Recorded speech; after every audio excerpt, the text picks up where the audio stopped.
Hello everyone, मैं रोहित आप सभी का स्वागत करता हूं हमारे यूट्यूब चैनल एजुफिट में। तो देखिए हम पार्ट 2 स्टार्ट करते हैं, जिसमें मैंने पार्ट 1 में आपको 4 क्वेश्चन पहले करवा दिए थे। तो देखिए पार्ट 2 क्या है, हाँ, जिसमें हम मिसलेनियस क्वेश्चन कर रहे थे। ठीक है, पार्ट 2 का जो क्वेश्चन नंबर 5 है, उसमें आपको क्या बताना है, examine whether the flowing rational और इरेशनल नंबर के टाइप बताने हैं, इरेशनल है या रैशनल है। ठीक है, इरेशनल या रैशनल।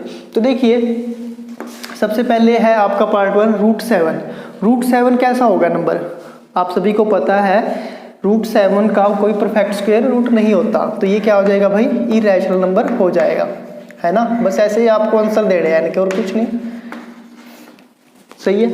अब √4 आप क्या लिख सकते हो, इसको आप लिख सकते हो 2 × 2 ऐसे लिखा। अब इसमें से एक पेयर बाहर आएगा, पेयर में से एक नंबर बाहर आएगा, वो आ गया 2, है ना।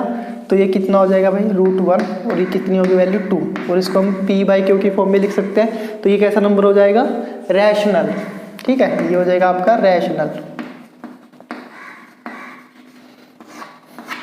आगे देखिए 2 + √3। तो मैंने बताया था आपको, जब इरेशनल में कोई रैशनल नंबर ऐड हो रहा होगा, ठीक है, तो वो क्या रहता है हमेशा, वो क्या रहता है हमेशा, इरेशनल नंबर ही होता है। तो ये है इरेशनल, इसमें क्या हो रहा है, रैशनल नंबर कोई ऐड हो रहा है, तो ये क्या रहेगा, हमेशा इरेशनल ही रहेगा। इजी है, ऐसे बस आपको बताना है। ओके, अब ये देखिए दोनों इरेशनल नंबर है, ये √3 भी और √2 भी। पता है ना क्यों बोल रहा हूँ मैं कि √3 और √2, क्योंकि हम इसका जो है परफेक्ट स्क्वायर नहीं होता, जो 3 है और 2 है इनका कोई परफेक्ट स्क्वायर नहीं होता, तो इसलिए कहते हैं हम। तो ये क्या होता है, परफेक्ट स्क्वायर रूट नहीं होता, तो ये कितना हो जाएगा, दोनों नंबर इरेशनली हो जाएगा, मतलब सेम हो जाएगा। ये दोनों को ऐड करेंगे तो इरेशनल ही रहेगा। अब देखिए इसके ऊपर ये भी दोनों इरेशनल नंबर हैं, उनको ऐड कर रहे हैं तब भी क्या रहेगा, इरेशनल ही रहेगा। ओके, क्योंकि इसको भी हम परफेक्ट स्क्वायर रूट के रूप में नहीं लिख सकते और √3 को भी नहीं लिख सकते। ठीक है, हाँ। तो देखिए अब हम बात करते हैं पार्ट अपने 6 की। उसमें क्या है, √2 - 2 है, उसके ऊपर कितनी पावर दे रखी है, 2 दे रखी है। मतलब कि आपको क्या करना है, a - b का स्क्वायर करना है। वो आपको सभी को फॉर्मूला आता है। तो क्या फॉर्मूला आता है बताइए सबसे पहले। a - b का स्क्वायर क्या इसके बराबर होता है, a² + b² - 2ab, है ना। तो यही फॉर्मूला हमने यहाँ पर अप्लाई करना है। तो √2 का स्क्वायर फिर 2 का स्क्वायर कितना हो जाएगा, चलो लिख ही देते हैं हम पहले फॉर्मूले के अकॉर्डिंग। 2², फिर यहाँ पे प्लस होगा 2ab, √2 × 2। ठीक है, इसको सोल्व करके आपका कितना आंसर आ जाएगा, √2 के साथ ये स्क्वायर के साथ ये क्या हो गया, रूट कैंसिल हो गया, यहाँ से बची वैल्यू आपकी 2। तो आ गया 2 प्लस ये कितना होगा भाई 4, और ये कितना हो गया 2 की मल्टीप्लाई 2 से किया कितना हो गया 4, और ये रूट ऐसे लिखा रहेगा, √2 ऐसे लिख रहा। तो कितनी वैल्यू आ गई आपकी 6 - 4 √2। तो देखिए अब ये तो रैशनल नंबर हो गया, और ये क्या है, ये देखिए ये पार्ट आपका ये क्या है, इरेशनल। ठीक है, रैशनल में से अगर हम इरेशनल माइनस करते हैं या ऐड करते हैं, हमेशा क्या रहता है, इरेशनल ही रहता है। तो ये भी आपका कैसा हो जाएगा, आपका ये कैसा हो जाएगा, इरेशनल होगा। ओके, इरेशनल नंबर ही होगा। अब देखिए आगे क्वेश्चन आता है आपका 7th पार्ट है। उसमें भी आपको क्या करना है, पहले स्क्वायर ओपन करना पड़ेगा। फॉर्मूला क्या हो जाएगा आप सभी को पता है, a + b का अगर हम स्क्वायर खोलते हैं तो किसके इक्वल आता है, a² + b² + 2ab, है ना। तो देखिए √2 का स्क्वायर प्लस √3 का स्क्वायर प्लस 2 √2 और √3, है ना। इसको देखिए कैसे क्या होएगा, इसके साथ ही काट दिया आपने 2, इसके साथ ये कैंसिल हो गया। तो ये कितना हो गया भाई 3 प्लस ये कितना हो जाएगा, देखिए कंसेप्ट बहुत चीज़ें रिवाइज भी होती है। ये कितना हो जाएगा, √2 है और √3 है, पावर दोनों भी सेम है, बेस डिफरेंट है। तो मैंने क्या कहा था, पावर सेम रहेगी, इनको अंदर मल्टीप्लाई कर लेना है। तो कितना हो जाएगा, √6 हो जाएगा, और 2 आपका आगे लग ही रहा है। तो ये देखिए कितना हो गया, ये आपका हो गया 5 + 2 √6। अब ये तो हमारा रैशनल है, ये तो रैशनल है, बट ये क्या है, इरेशनल। और रैशनल में हम इरेशनल जोड़ते हैं तो क्या रहता है, इरेशनल ही रहता है। तो ये कैसा हो जाएगा भाई, आपका इरेशनल हो जाएगा। ओके, ये आंसर आ गया। ठीक है, अब हम बात करते हैं क्वेश्चन नंबर 6 की। अगला क्वेश्चन करने से पहले ये भी आप बता दीजिए रैशनल और इरेशनल होंगे। तो देखिए इसमें कैसे पता करेंगे, ये तो आपको पता ही लग रहा है ये इरेशनल है और इसमें से हम रैशनल माइनस कर रहे हैं, ये आपका क्या हो जाएगा, इरेशनल हो जाएगा। ओके, अब देखिए ये क्या है, √23। √23 आपको पता है 23 स्क्वायर रूट नहीं होता 23 का परफेक्ट, तो ये भी क्या रहेगा आपका इरेशनल रहेगा। अब बात आती है इसके ऊपर, तो इसकी आप डेसिमल एक्सपेंशन से बताओगे। डेसिमल एक्सपेंशन कैसी है इसकी, टर्मिनेटिंग। तो जो टर्मिनेटिंग है वो तो आपको पता ही है क्या होता है, हमेशा रैशनल होता है। ओके, टर्मिनेटिंग एक्सपेंशन है तो क्या हो जाएगा, ये हो जाएगा आपका रैशनल, है ना। कंसेप्ट आपके रिवाइज हो रहे हैं ना, ऐसी चीज़ें ही हैं कि टर्मिनेटिंग है तो हम क्या बोलते हैं, रैशनल बोलते हैं। अब देखिए यहाँ पर भी, यहाँ पर देखिए 7 5, ये क्या है 4 7 8 4, ठीक है 7 8। तो अब देखिए 7 4 8 नहीं, 4 7 8 4 7 8, यही चीज़ आपकी रिपीट हो रही है 3 बार। ये देखिए यहाँ से यहाँ तक, फिर ये रिपीट हो रही है, तो ये पैटर्न बनता जा रहा है 4 7 8, ठीक है, इसके ऊपर ये होगा। ओके, तो यहाँ पर हमने कहा कि नॉन टर्मिनेटिंग है बट इसमें क्या है, रिपीटिंग है, तो क्या हो जाएगा आपका, रैशनल हो जाएगा। यही बोला था ना, जिसमें नॉन टर्मिनेटिंग और साथ में रिपीटिंग होगी तो क्या हो जाएगा, रैशनल।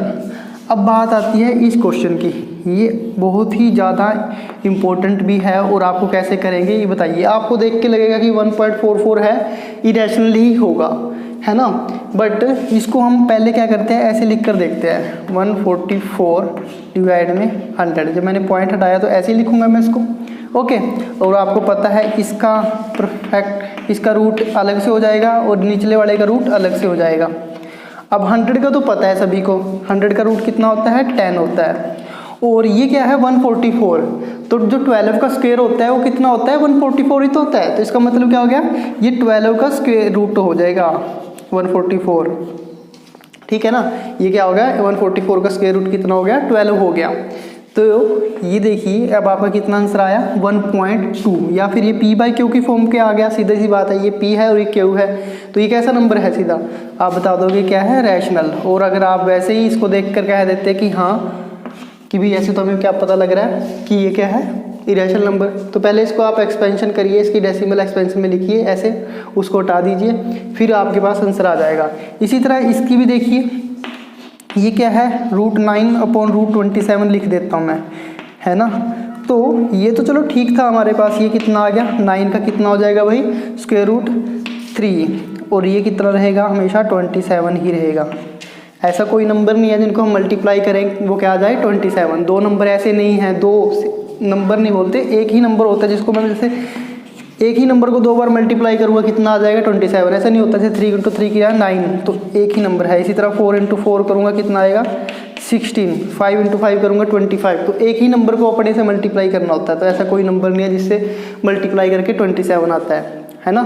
तो ये भी नहीं, ये क्या नीचे आपका इरेशनल है, तो सारा क्या हो जाएगा आपका इरेशनल ही हो जाएगा।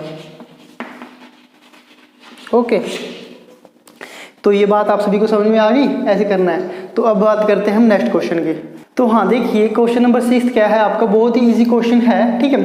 तो आपको बताना क्या है, 2 rational numbers lying between this और दिस, ठीक है। इनके बीच में आपको 2 रैशनल नंबर बताने हैं। वैसे तो हम 2 किसी भी, अगर हमारे पास डेसिमल एक्सपेंशन भी दे रखी है तो उसके बीच में बहुत सारे नंबर आ सकते हैं, है ना, इनफाइनाइट नंबर आ सकते हैं जिसकी आप गिनती भी नहीं कर सकते, इतने नंबर आ सकते हैं।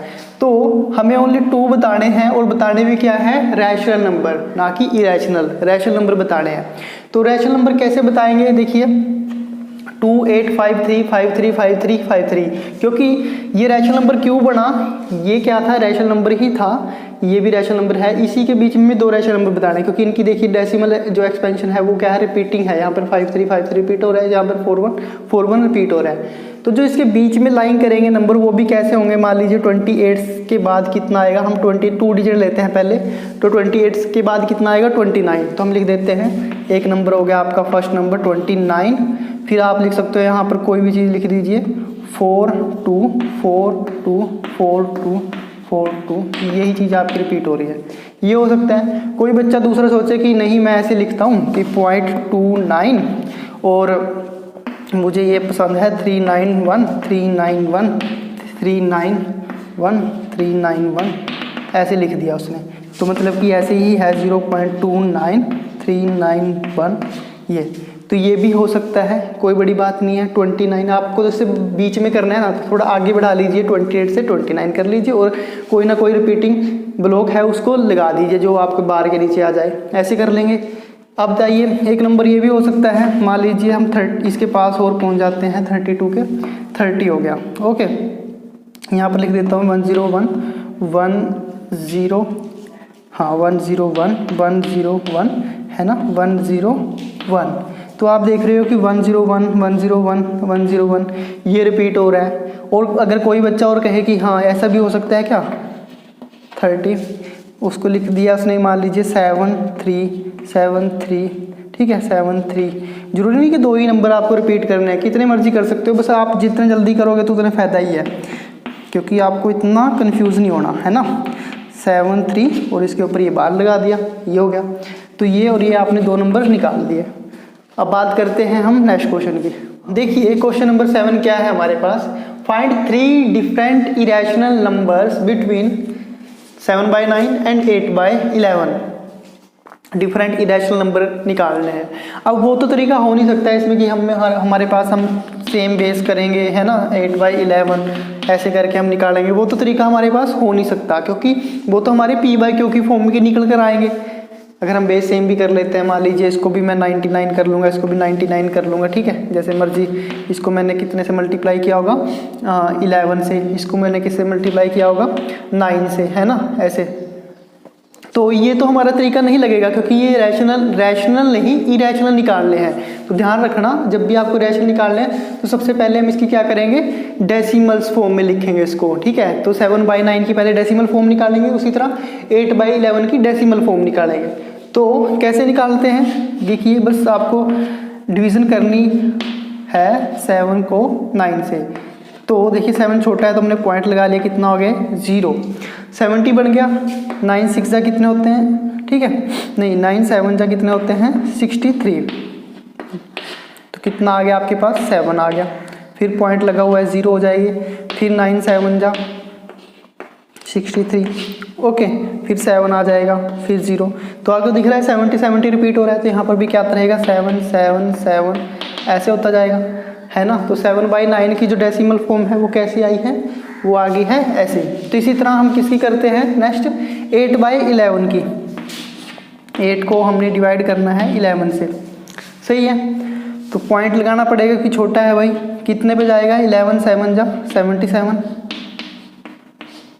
ओके, कितना हो गया 3, ठीक है। फिर आपने पॉइंट लगाओ 0 आ जाएगी 30, 11 2 जा 22, है ना, ऐसे करना है आपको बस। 80 आ गया, फिर दोबारा से कितने पे जाएगा 7 से, इसका मतलब हम समझ रहे हैं कितना आता रहेगा आपका, यही सीक्वेंस चलता रहेगा। 3 आ गया, फिर ये 2 आएगा, तो 7 2 7 2 7 2 7 2 7 2 यही रिपीट हो रहा है, क्या फ़र्क पड़ता है।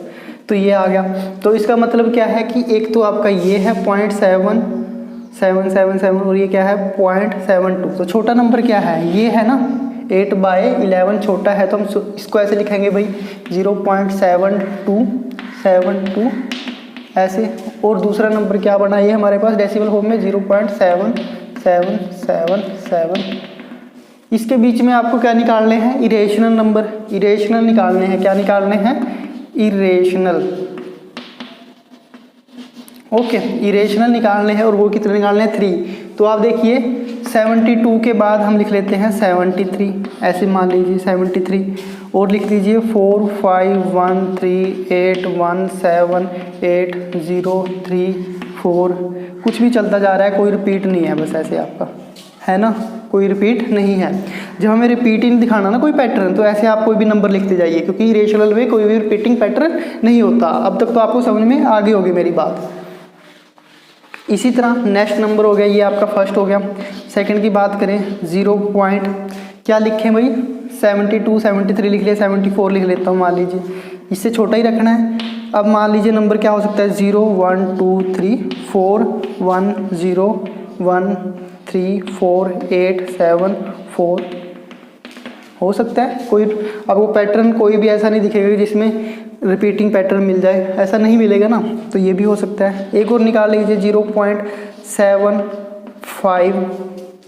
ओके, फिर आप लिख लीजिए 6 7 8 1 0 3 4 5, ठीक है, 7 8 9, ऐसे कोई पैटर्न आपका रिपीट नहीं हो सकता। तो ये हो गया आपका इरेशनल नंबर, ठीक है ना। ऐसे करना है बच्चों, कोई डरने की बात नहीं है, आपको बस समझना है कैसे करना है क्वेश्चन को। पहले डेसिमल फॉर्म में लिखिए, फिर उसके बाद इससे आपको इजीली पता लग जाएगी 72 और 77 के बीच में हमें नंबर लिखना है, वो लिखने में कोई दिक्कत नहीं आती। ये आपके 3 नंबर हो गए हैं, ठीक है। तो अब बात करते हैं क्वेश्चन नंबर 8 की। तो देखिए नेक्स्ट क्वेश्चन आपका क्या है, represent √6 √7 √8 on the number line. Okay, तो आपको √6 रिप्रेजेंट करना है। इससे पहले जो हमारा एनसीईआरटी था उसमें हमने जो क्वेश्चन किया था वो क्या था, √5 को हमने रिप्रेजेंट किया था। देखिए हमें √6 से रिप्रेजेंट करने के लिए सबसे पहले √5 रिप्रेजेंट करना पड़ेगा, ठीक है। उसी से हम √6 √7 और √8 भी कर सकते हैं। तो आपको बताया था मैंने कैसे किया था हमने, मान लीजिए ये कोई लाइन ली, ओके, यहाँ पर हमने कोई पॉइंट ले लिया, इस पॉइंट को मान लीजिए ओ दे दिया नाम, और ये पॉइंट आपका यहाँ तक कितना है, ये OA, और ये कितनी लेंथ ली थी आपने, ध्यान हो तो मैंने कहा था ये 2 यूनिट ले लीजिए। ओके, अब आपको A के ऊपर परपेंडिकुलर लाइन लगानी है और इसकी लेंथ जो रखनी है आपको ओनली 1 यूनिट रखनी है। 1 यूनिट समझ रहे हो, आपकी 2 सेंटीमीटर भी हो सकती है, ये जैसे ये 1 सेंटीमीटर हो सकती है, इतना लेना है आपको पेज पे। बाकी देखिए आपको क्या करना है, इसके बाद ये 1 हो गया। ओके, फिर हमने क्या कहा था, इसको और इसको मिला लीजिए, ये और ये मिलाने पर आपका OAB, ये B पॉइंट मान लीजिए यहाँ पर, ठीक है।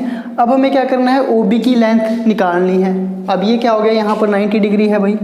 OAB एक राइट एंगल ट्रायंगल है जिसपे हम क्या करेंगे, पाइथागोरस थ्योरम लगाएंगे।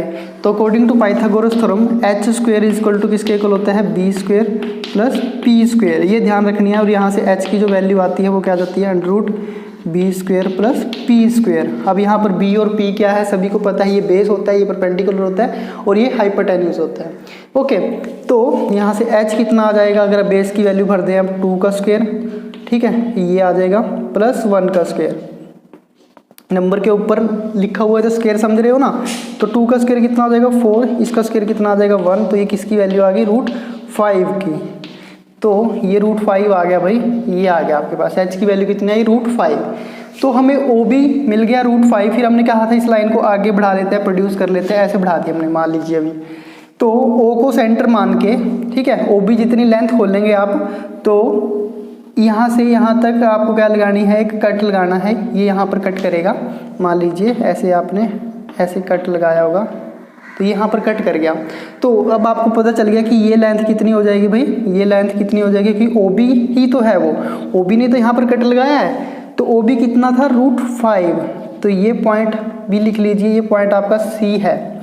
तो यहाँ तक की लेंथ कितनी है, ये कितनी है, √5। ओके, अब √5 तो हमने रिप्रेजेंट कर दिया कि अगर हम इसको यहाँ से लिखते हैं ये √5 हो गया।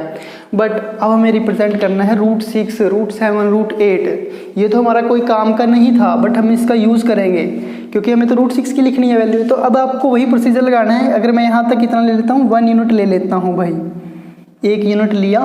ओके, 1 यूनिट लिया, ये आपका यहाँ पर मान लीजिए 1 यूनिट है और ये पॉइंट आपका D हो गया। ओके, अब आप O और इसको मिला लीजिए, D को ऐसे मिलाया। ओके, अब आप किसकी लेंथ निकालोगे, OD की लेंथ निकालोगे। तो OD की लेंथ निकालने के लिए क्या हो जाएगा आपके पास, ये देखिए h इक्वल टू, अब आपका बेस कितना होगा, बेस देखिए, अब आपकी ट्रायंगल लिख लीजिए पहले। तो ट्रायंगल क्या है, ODC ट्रायंगल लेनी है आपने। ट्रायंगल कौन सी लेनी है, ODC। इस ट्रायंगल में देखना है आपको, OD आप, ये है जो आपका O और C, ये आपका बेस है, ठीक है। OC की लेंथ बता देता हूँ मैं कितनी है, √5, और ये आपका जो CD है, ये आपका परपेंडिकुलर, वो कितना है 1। बस आपको वैल्यू पुट कर देनी है यहाँ पर। ये बेस है, ओके, ये बेस है भाई, और ये क्या है, परपेंडिकुलर। तो हमने लेंथ ये करा, बेस का स्क्वायर कितना हो जाएगा, √5 का स्क्वायर, और ये कितना हो जाएगा, 1 का स्क्वायर, है ना भाई। तो ये कितना आ जाएगा h की वैल्यू, इसके साथ ये कट जाता है और ये 1 का स्क्वायर 1 ही रहेगा। 5 प्लस 1, तो कितनी वैल्यू आई आपके पास, √6 आ गया। तो मतलब क्या है, OD है जो आपका कितना है, √6 है। अब आप क्या करोगे, O को सेंटर मान के, ठीक है, यहाँ तक की लेंथ लेके प्रोजेक्टर की हेल्प से आप क्या करोगे, ये यहाँ पर ऐसे कट लगाओगे। ओके, तो ये जो लाइन होगी आपकी, यहाँ पर पॉइंट ले लीजिए, ये CD, ये E पॉइंट हो गया। ओके, तो जो OE की लेंथ होगी वो कितनी होगी भाई, ये OE है आपका, ऐसे यहाँ तक कितना होगा, ये √6, ठीक है ना। ये क्वेश्चन बहुत इजी है, बट आपको पहले ये पता होना चाहिए कि √5 हमने कैसे किया था, है ना। उसके बाद तो आपको बेस ही चेंज करते जाना है। ये बेस चेंज हो रहा है, देखिए √5 बना, अब √6 हो गया। अब √6 की हेल्प से हम √7 कर सकते हैं। कैसे, अब आपको फिर जैसे ये देखिए, हम क्या करेंगे, पहले तो यहाँ पर कर लीजिए 1 सेंटीमीटर ड्रॉ कर लीजिए, ये 1 सेंटीमीटर किया आपने करा। ओके, इस पॉइंट को हम नाम देते हैं F।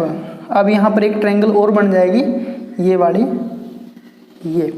ओके, ये ट्रायंगल बनाई हमने। ये ट्रायंगल क्या है, ये ट्रायंगल है आपकी OEF।